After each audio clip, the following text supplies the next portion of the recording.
All right. Well, good morning or night or afternoon, everyone, wherever you are in this world. Well, welcome again to our community call for this week. So yeah, some of the agenda items we have today. First one would be for PoktScan's presentation, which we have Ramiro here regarding the Geo Data feature. So he's gonna help present that feature to kind of run us through how they can be utilized. And then we're gonna discuss a bit about the DAO and community updates regarding proposals and POPs and other items. And then we'll have a hot topic discussion as well. Eddie from Thunderhead is actually going to be joining us later to discuss their recent decision of winding down their staking services, and he'd be happy to provide some additional information or answer any questions as well. And of course, we'll have any other open discussion topics as well that we can go into. If anyone have any other topic discussions, we can also open up for that. So, all right, without further ado, if you're ready, Ramiro, you can go ahead and take over. Okay, thanks. Let me share the screen. There we go. Okay. Hello, everyone. In this second edition of the mini tutorials for PoktScan, we'll be showing you the Geo tab. The Geo tab is located in Explore. You have to go here in the left sidebar, click on Explore, and then go to Geo tab or click here in the Geo.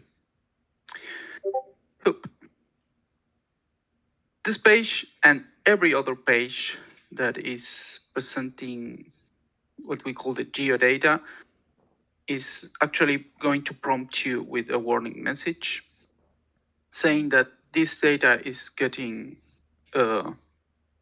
less accurate due to the portal migration. So you might be wondering, why are we presenting this now if this is going to be all rubbish?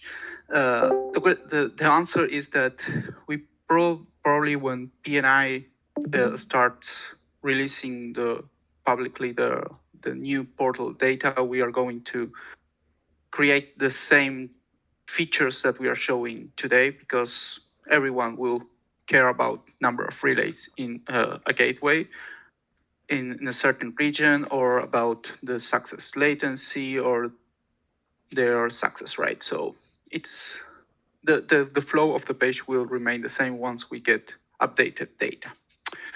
So having said that, the Geo tab, what is showing us is actually the data about number of relays, latency, and so on, about each of the portals that are active today.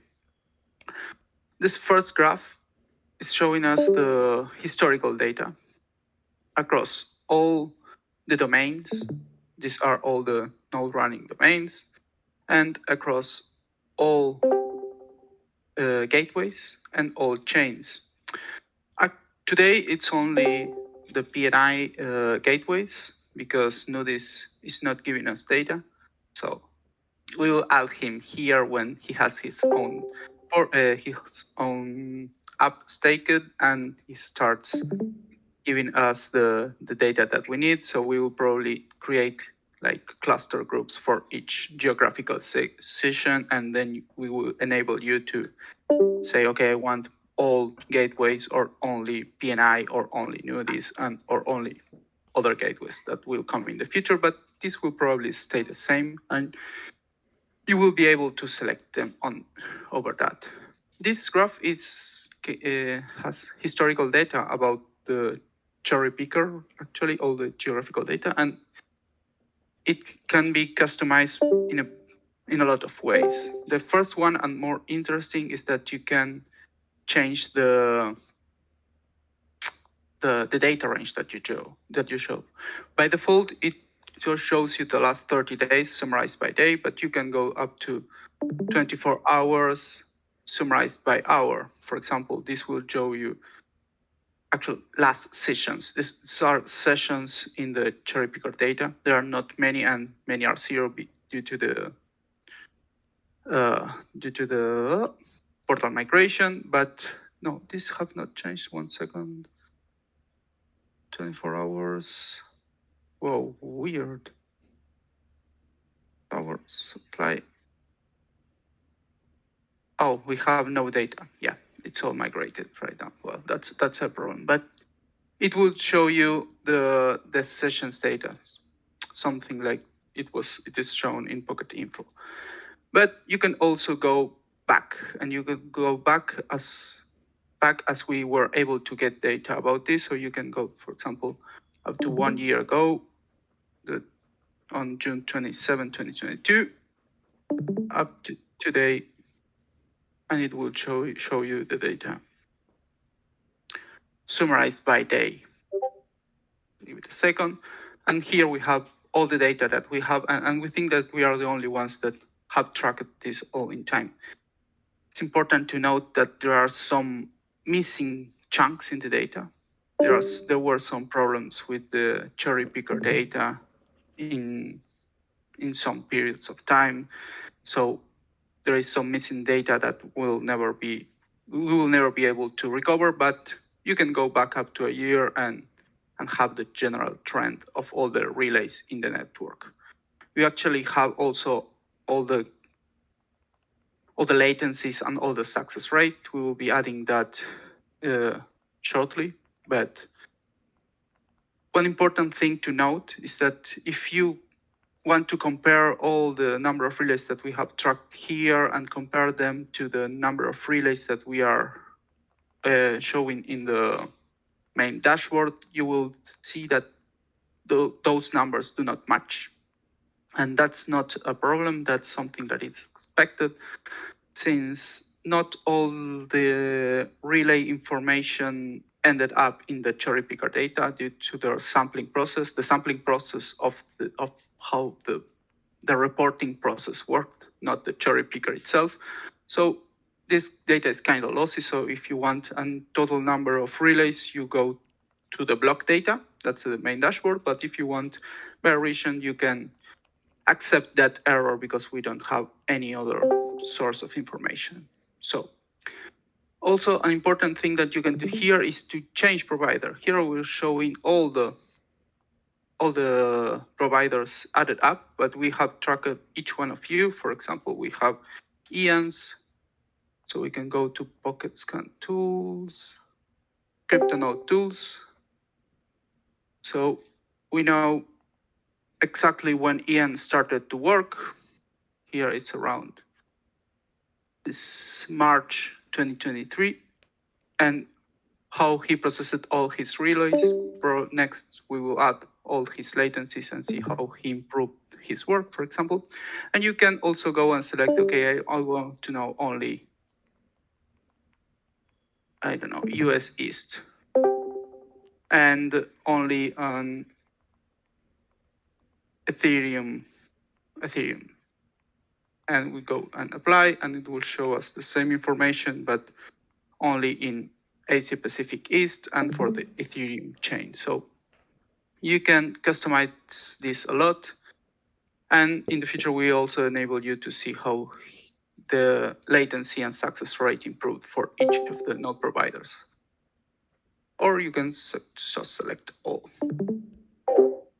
Another thing that we show you beside this highly customizable and history of the Pocket network is that we can show you the performance of the whole network across the different gateways in the last 72 hours. This is more oriented to applications or to the community to see how the Pocket network as a whole is performing on different parts of the world or different gateways. So this information is actually all the same in the 4 graphs, but is shown with different views. The first one on the top left is a list of all the gateways. So if, for example, you want to focus on US East, you will click on US East, and it will show you a list of all the chains that are served. They're ordered by the number of relays, and it will give you the average response time, their success ratio, and failure ratio, and so on for everyone. The color code that we show you here, for example, why 30 milliseconds is orange, is It comes from the cherry picker because less than 150 milliseconds is what the cherry picker thinks as very good. In the middle between 150 and 30 and 300 is not so good, and more than 300 will means that you are really bad latency. This same information, we are showing it here. For example, if you want to know the average response time, but as a graph, you can go here and select US East 1 and select the median success latency, for example. You will see this same information, this column displayed as a nice graph. So you can see that all the main chains ordered by the number of relays are actually below the 150 milliseconds in latency. This is good, means that most of the traffic in this geo zone is processed as expected. You can also select the success ratio and see that everything is about 99%, well, except this one, near mainnet, it's below. But you can see that the main blockchains in US East 1 ordered by the numbers of relays have high success ratio and high latency and low latency. In these two graphics below, we observe also the same data, but it's more to see like the global picture of the Pocket network. So you can see here all the gateways or regions in the y-axis and all the blockchains in the x-axis, but this time ordered by their global traffic. So it's interesting here to see that on Southeast Asia, we are rather bad in terms of latency. We respond with more than 300 milliseconds in most blockchains. But there are some sweet spots that are in Asia Pacific, AP East 1, where the BSC or the Polygon mainnet are responding a little bit faster. But in general, the Pocket network as a whole is better in Europe Central mostly and in the US East region. We would want this to be in the future all greens and yellows, no red over there, but there will be cases where, for example, some network is not very used in one region and no node runner will put hardware there, so we will still see red pixels. Each of these pixels, if you didn't realize, each of the pixels represents a combination of a blockchain and a gateway. And the color of that pixel represents the feature that you have selected here. You can select median or weighted success latency. All those pixels that are not shown, that are black, means that the cherry picker the gateway had no relays in that specific chain. For example, this one here means that there were no relays for Kava mainnet in Europe West 1. So this is not an error, it's something that happens. Nobody selected a Kava network to operate on Europe West 1. The other graphic, the other heat map that we see on the right is the success ratio. This should be always green because despite of being low in Asia, we respond successfully most of the time, about 99% of the responses are correct. This should be green, and when we see some oranges or reds here, it should be like an alarm for the Pocket network because DFK, for example, shouldn't be below 97% in Europe Central. That's a rather important network and a rather important geozone. But once more, the quality of this data is kind of deteriorated right now, so we cannot jump to conclusions from this data. You might be asking, why do we even have any data about these regions and chains if all the traffic is being sent to GCP and we are no longer having this information? That's because this is a 72 hours average, and it will take time to disappear until our cleaning process starts to delete all the all the old information. So you could expect that this graph starts reducing and disappear in the following days if the portals remain on GCP. For example, this weekend they activated it back, so we get data enough to show you to make this presentation today. This very same data is also shown in the Node Runner section. If you go here to Node Runner, you have to select the domain. The main difference between the Geo tab and what we are going to present here is that here you can select any address. And you can go to addresses and pass directly a text file or a CSV with addresses, and we will show you the same information. But for example, we can select a domain like cryptonodes.tools. They are really good, so you can go there and stake with them.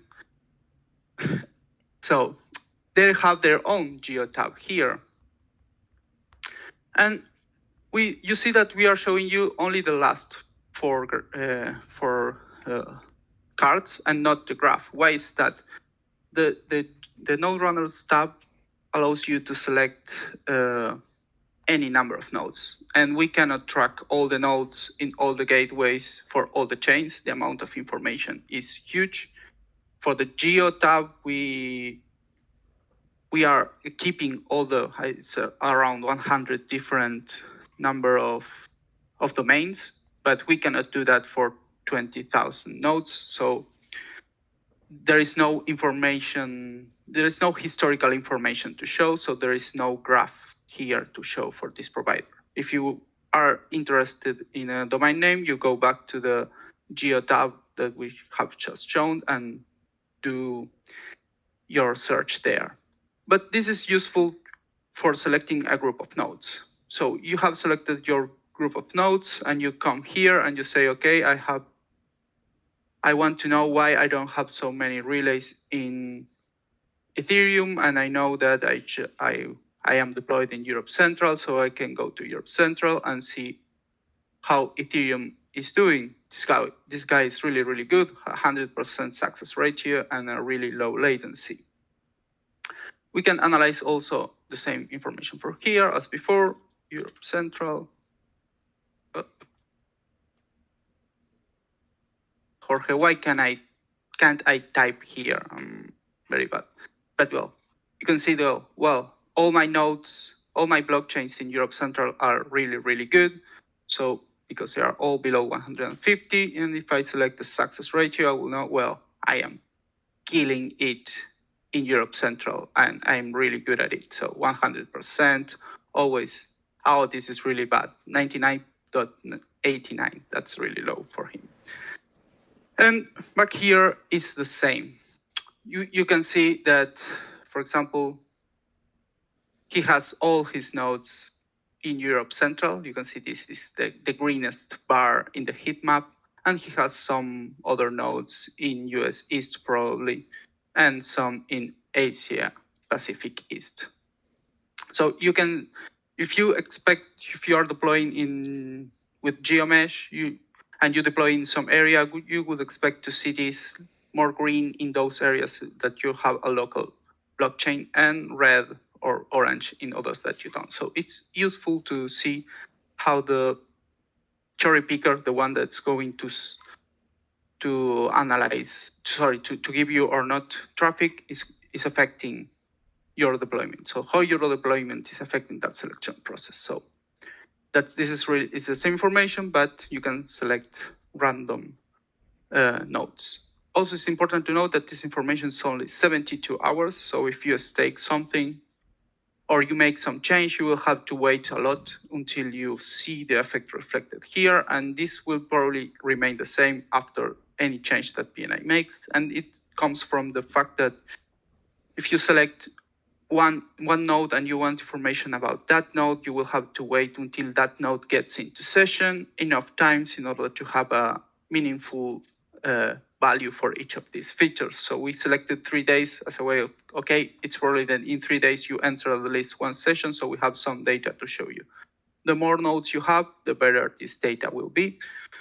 But the time that we need to average your data probably won't change in the future unless we have a lot more traffic. So I hope that that isn't too bad for you. It's what we can do with all the amounts of data that this means to be handling. So, and I think that's it. Yeah, there is no more features. Am I missing something, Jorge, maybe? No, about the Geo, no. That is. Great, yeah. And on the chains, you have a bit more on the Explorer. Under every chain, you have a more dedicated for the chain, but it's under the same behavior. The data is going to be out of date soon. Oh yeah, and it's missing the warning. Yeah, we need to add that. But well, yeah. So if you have any questions about this,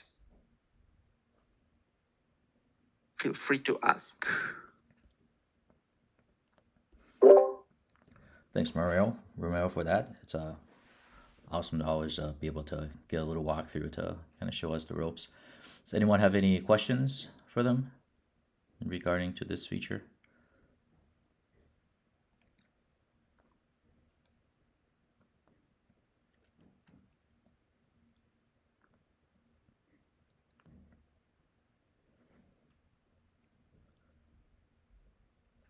All right, I don't see any questions. So yeah, thank you.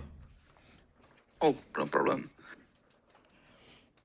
Feel free to ask back in the Discord. Yep. If you have any. Feel free to ask in the Discord, either on Pocket or on their Discord as well. All right. So the next thing on our agenda item is just really the DAO and community updates. So we did have a few proposals that was submitted for voting. So with PIP 62, the MSA reimbursement request, that proposal did not pass. It was very close, 11 to 10 vote. So yeah, that's the result of that proposal. And then we have PIP 61, which was the PoktInfo partial reimbursement request. That proposal was pulled by the submitter, so was no longer being voted upon. So yeah, those are the updates on the ones that was submitted. And then we also have a new submission for the PIP 30, which is the consensus rule change for our RC 0.10.0, which is being driven by the protocol team. And yeah, if you guys have any questions on that, and for this one in particular, you can of course go ahead and go on the forum to take a look at it and ask any questions on the forum about it. But in terms of the summary, it's really a consensus breaking release that consists of doubling the block size to double network's relay capacity. It's also fixing the session rollover issues by allowing flexible session block height tolerance on the client side. It also will be allowing output address owners to change the output address. And then also have a DDoS protections at the P2P Thunderhead layer, and then patching a jailing related caching issue as well. So those are the updates on that proposal. And another one we wanted to kind of update on is regarding the POP. So we currently do have a open POP that is calling for a team or individuals to take on the creation and maintenance of the regular mainnet snapshot for the Pocket Network Protocol. The submission is closed now, but we do have 5 proposals that were submitted by NoFleet, Barge Systems, Coder, and then Liquify, as well as CryptoNode.tools. So if you guys want to review all of their proposals for this, feel free to take a look at the form as well. And yeah, these will be reviewed and chosen in partnership by PNF and the protocol team to see which one will be chosen. And then a little bit regarding to the token terminal, I know this has been kind of asked about the updates. Currently, they are being worked on through the integration with PoktScan, so that is still outgoing. But yeah, it is getting there. All right. And then least but not least, we did have a migration update that was actually just submitted earlier this morning. So yeah, be sure to take a look at that. But yeah, it's regarding the V2 portal updates or migration. And yeah, they were able to really piece together a much better analysis of the current state of V2, which caused PNI to roll back the all regions except the Mandrake, which currently facilitates about 50% of the region's traffic. So a little bit of quick update on what we know today, what PNI has found out. It's 1.02 billion relays has hit the network yesterday. Around 855.62 million relays went through the AWS to GCP. Approximately 1% or less than 1% were lost in transit as 5xx errors. And then approximately 25 million relays were filtered by the V2 codebase as 4xx user errors. And then 6 million relays went to the Ultras. So yeah, that concludes that we should be seeing around 800 million total relays, all the other end in the GCP, but the current log indicating about 500 million successful relays. So PNI will continue to troubleshoot the issue and will keep us updated on the changes made. So yeah, thank you all for your patience as well on this as the issues are being worked through. All right, and then for that, I will see if Addison will be coming on board.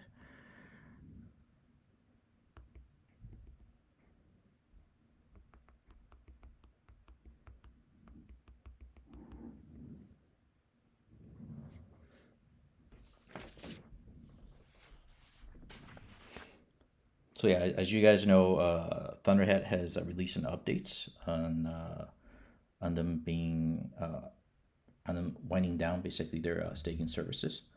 So that it has been a bit of a hot topic in the recent days. So that's why I've asked Eddie to see if he's able to come on here and be able to kind of go through some of the information on it and their announcements, as well as hopefully field some of the questions that you guys might had. So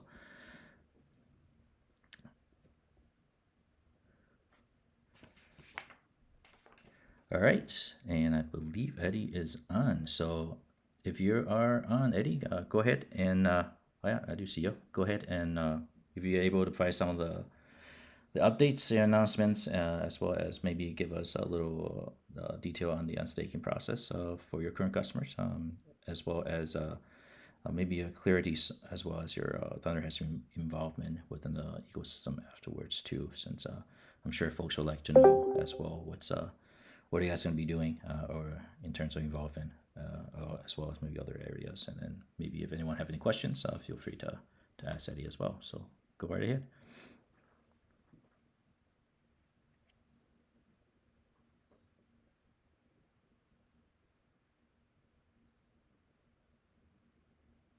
Eddie, you there?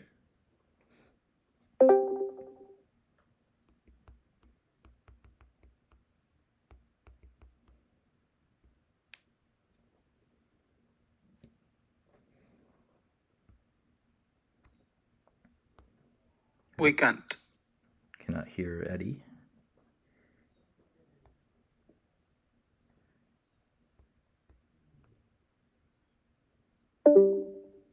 He's probably going to try to rejoin here.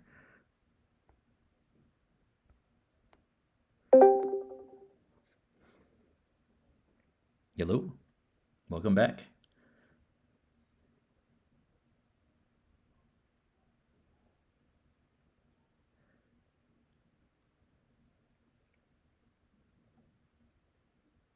Oh, I see.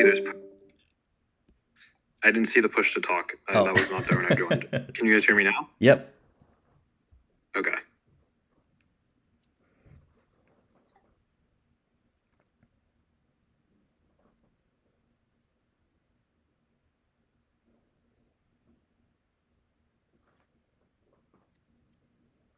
Okay, sorry. I did not see the push to talk. So hello everyone. I just posted our formal announcement in the chat in case you haven't seen it or would like to read it. But essentially, long story short, we are winding down all pocket staking operations at the end of the month. I don't believe any of you in here are Thunderstate clients. However, some of you all are T-Pocket users. Rewards will continue throughout the end of the month. And then at the end of the month, we're going to unstake all of the nodes that we operate. And we ask that you please burn your T-Poct, and then you will receive the native Poct in 21 days. You can burn now if you'd like. We're just continuing to operate to the end of the month as we pay for infrastructure in a monthly fashion.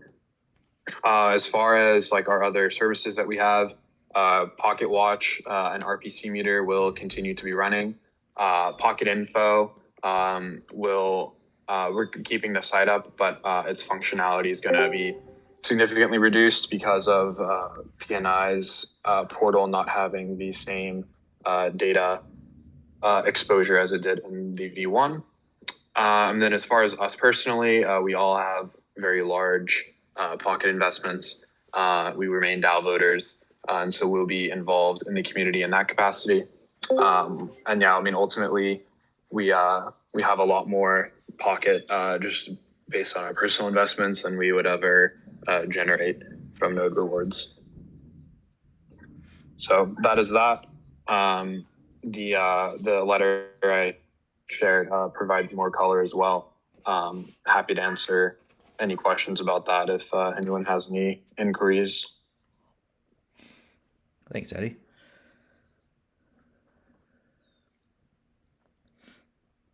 Does anyone have any questions or inquiries?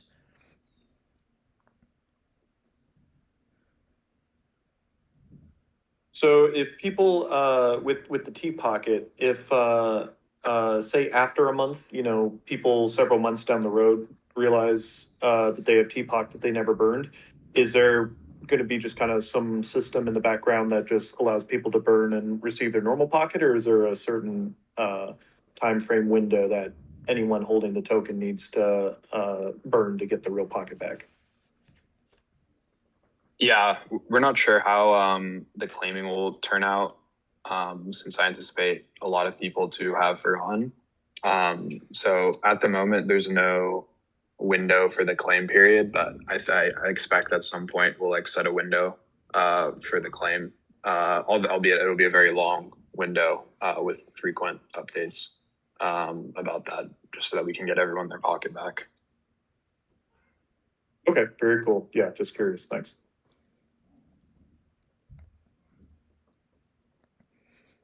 All right, does anyone else have any questions?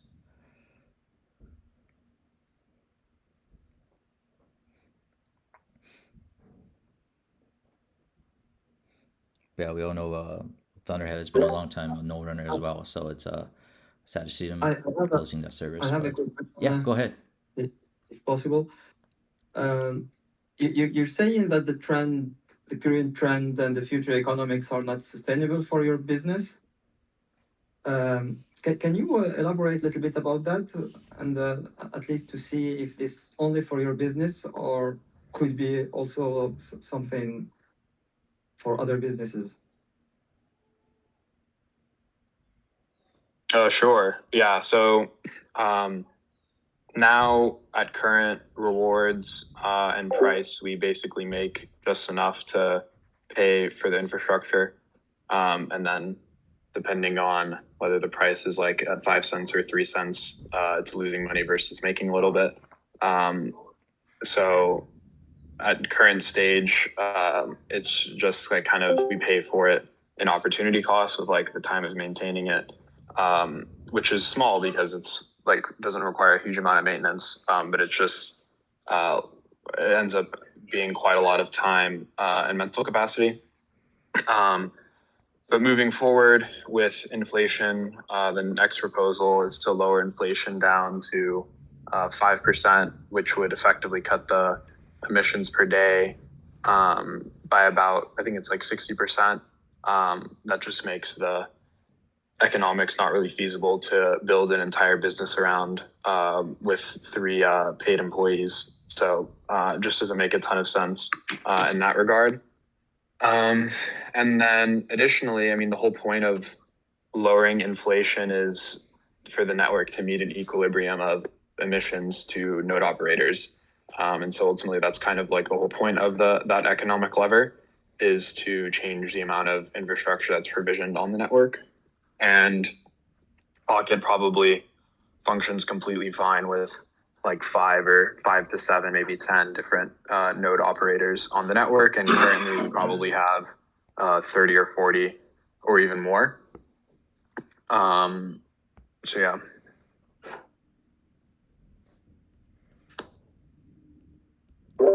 Thank you, Ali.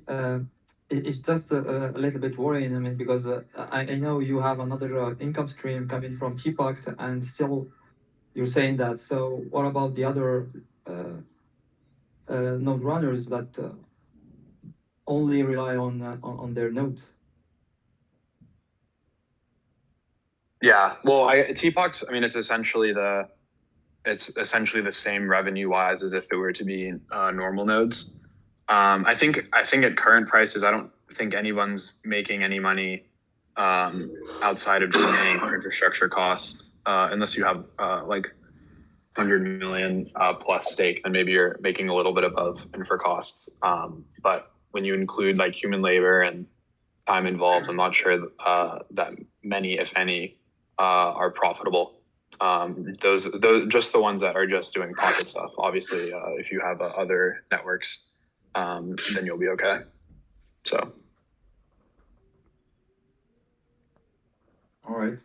For those that have been in the Node Runner calls, there's been a number of other Node Runners that are close to, barely making infrastructure costs. So I would imagine very few are profiting at all off the business. It's more just trying to pay for infrastructure, and a lot of people not pulling salaries. A number of providers have publicly mentioned in these calls that, or in their discords or whatever, that they haven't been taking salaries. So for a while at least. So yeah, I think across the board, it's kind of a game of attrition at this point. Who will last the longest to absorb the most Pocket? Kind of be in the top position for V1. That's kind of what the game theory kind of looks like right now. Yeah, pretty much. And then, yeah, I mean, at current salaries. Sorry. I'm sorry, Ben, we didn't hear you. I was making a joke. I said, we don't need no stinking salaries.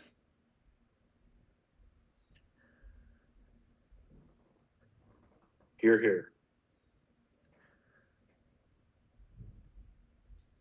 Yeah, I mean, after like, say you have 7 or so providers consolidating to like 100 or 200 million plus stake, or even more, then like at that point you have economics that start to make more sense for that company. So yeah, my thesis has been that I've been pushing in the forums is that consolidation isn't the best. Pocket is controlled by fewer and fewer companies. That's why I think chain node pooling is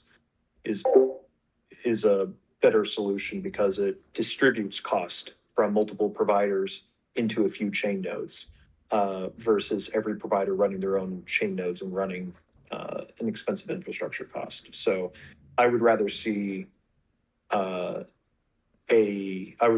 fewer chain nodes, but still maintain as much decentralization and dispersion of the Pocket as possible.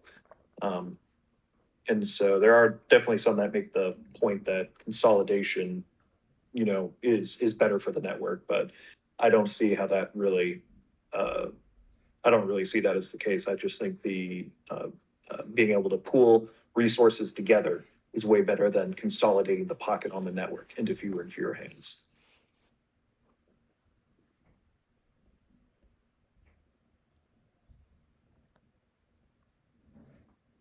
yeah, I tend to agree with that as well. I think like the one thing that it makes things much more efficient is like abstracting the different roles within a certain activity. So like, for example, when you run a staking operation, you have like one, the marketing to actually attract the stake, and two, like the actual infrastructure running behind it. And so when you have something like community chains, you're able to have like someone who is very good at marketing, attract the stake and build like a great user experience on top of that, and then have somebody else run the behind infrastructure. So,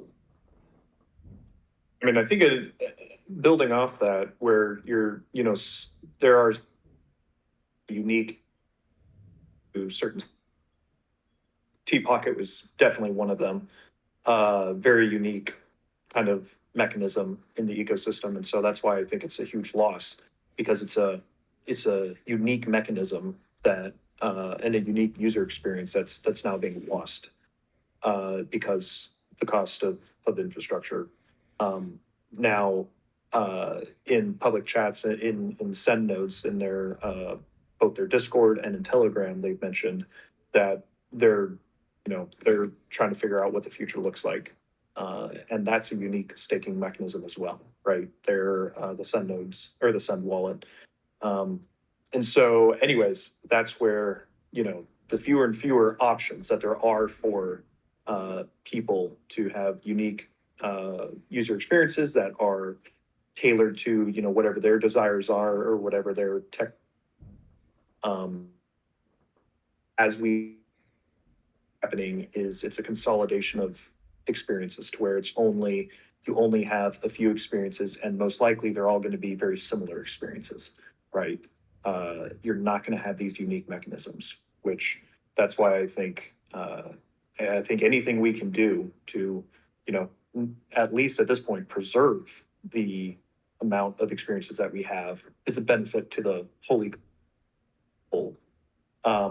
But if we could even expand that, if there, but I don't know how you can incentivize people to get into our staking ecosystem in general, with where things are going. So I'm open to be wrong about that, but I just don't know how that all works out.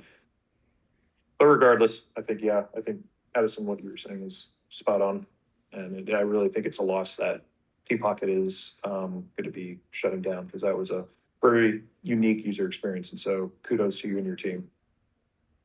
Yep, I agree. Thanks, Shane. Appreciate it.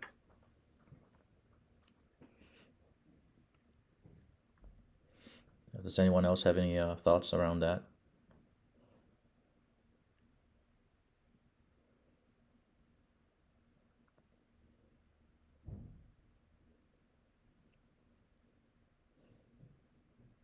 I just want to recall too when Thunderhead first created that OTC swap bot. That was amazing. So that was what blew my mind at the time when I saw how easy that was to do. So yeah, thank you for you guys working on that, as well as your staking service and TPOC and WTPOC as well. Like Sean has said, or Shannon said, it's very unique. So yeah, it's sad to lose those, but got to do what you have to do to make sense. So.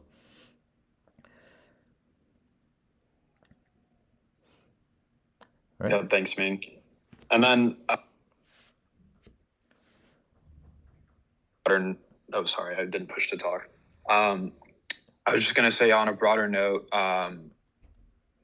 being involved in the Pocket community from like the very first inception of the OTC days to the starting Thunderstake to TPOC, to working on Lean Pocket.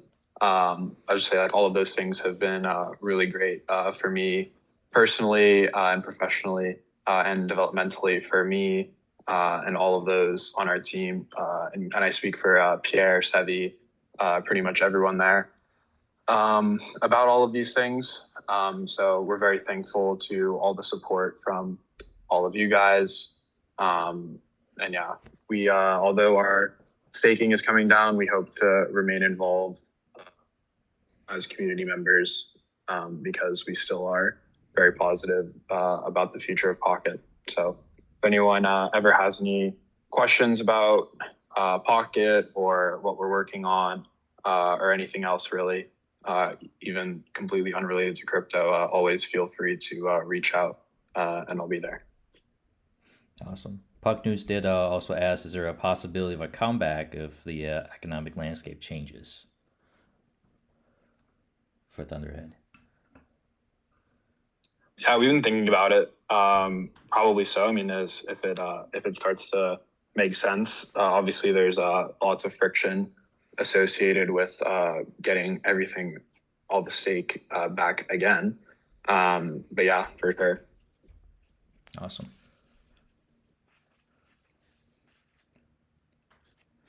All right. Does anyone else have any thoughts, questions? No, just to say, hey, it's Dermot here. It's always been a pleasure working with you, Addy, and Sevi and Pierre. So yeah, look forward to having you guys back, and also having you continue to contribute. Really, whether it's smaller experiments, just general your input, your thoughts.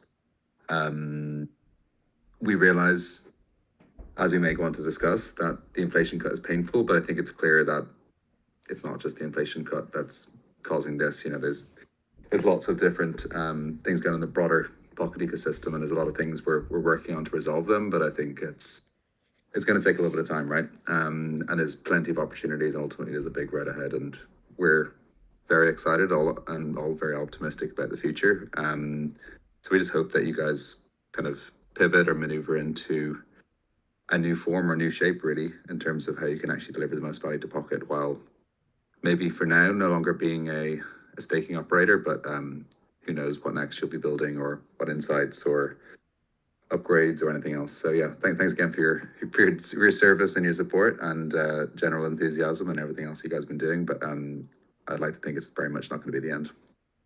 100%. Yeah, thanks for the kind words, Dermot. And yeah, I agree with you. I think us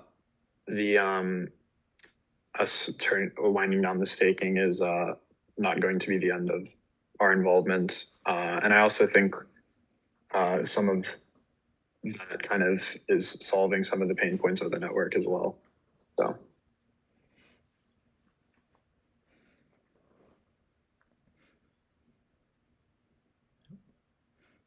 Yeah, definitely will love to see you guys still stick around and join the discussions and the calls. And your feedback has always been great. So love to keep that going. All right. Anyone else have any questions or feedbacks for Eddie or?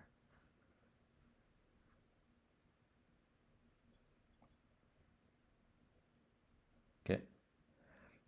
All right. Well, thanks, Eddie, for sharing that. And last one of our discussion, really, it's just more of an open discussion topics or Q&A. So we kind of just wanted to open it up to the rest of the group here. If you guys have any questions on really anything else, do you like us to answer?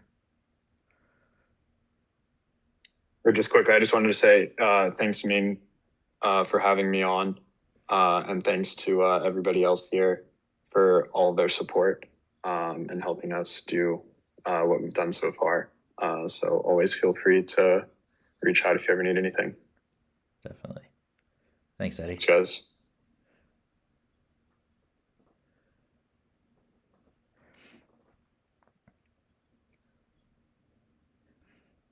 We got some folks typing. Feel free to speak as well if it's a little bit quicker. Ramiro states that we know that you will be back, which yeah, agreed.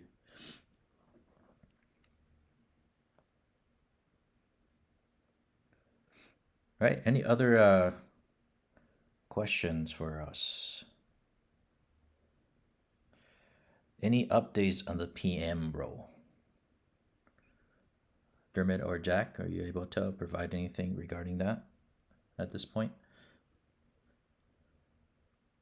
Yeah, sure. We're actually getting some amazing candidates. Yeah, maybe bear market vibes, but people with incredible resumes, serious experience. So it's actually really exciting. There's a final round interview happening for one particular candidate that we're particularly excited about, but there are also a couple of other late stage interviews in the pipeline too for people who have led major blockchain projects, who have had serious experience building things of importance, really, and just with a lot of I guess a lot to bring to the table more generally. Jack, you want to be a bit more specific? Yeah, don't want to be too specific until there's something confirmed, but we do, have quite a few rock stars in the pipeline that have made it through to final stage interviews with Oshansky, who will ultimately be working most closely with them. We've got candidates who are former sort of product leaders at other RPC projects and former product leaders at other layer one blockchains. So a lot of very experienced people who would be able to jump right in, who are already very familiar with Pocket. So there's going to be very little onboarding. They've got the experience to really take hold of protocol and product management and see V1 being a successful project. So very, very excited. I would hope that we'll have a bit more to share in the next couple of weeks. We just have a couple of final round interviews for Oshansky to do, and then we'll be able to make a decision. Yeah, and there's, I guess it's kind of implied, but there's also, we're always looking to hire brilliant talent for the protocol team, and there's some great people in the pipeline for that as well. Awesome. All right, and do we know if there's any ETA yet on the release of the beta 0.10? I don't know if anyone on this call is able to answer that. The best information that I can point to is in the protocol releases channel. This would be a question for Oshansky, who's not on the call. Looks like we were just last night managed to get things running on testnet. So I would expect that it will be in the next week, but Oshansky can speak more accurately to that. All right, and then any word on the no runner survey?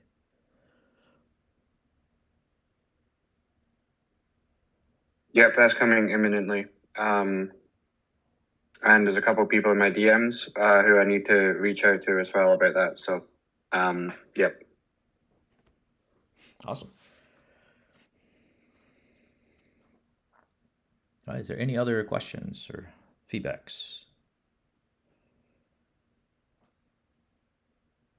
Nothing about the portal migration.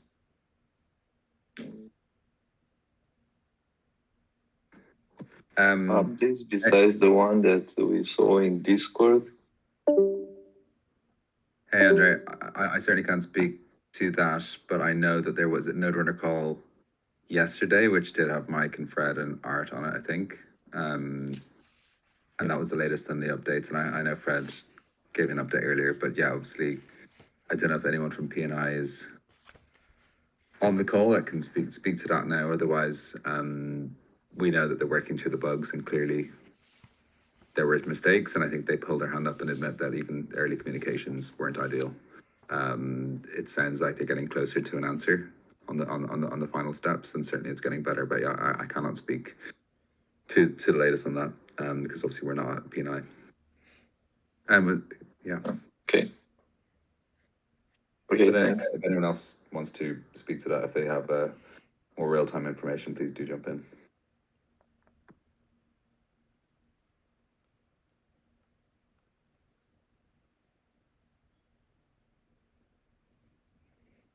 Yeah, like Norman stated, the migration update that they posted earlier this morning was the latest one that we have as well. So take a look at that.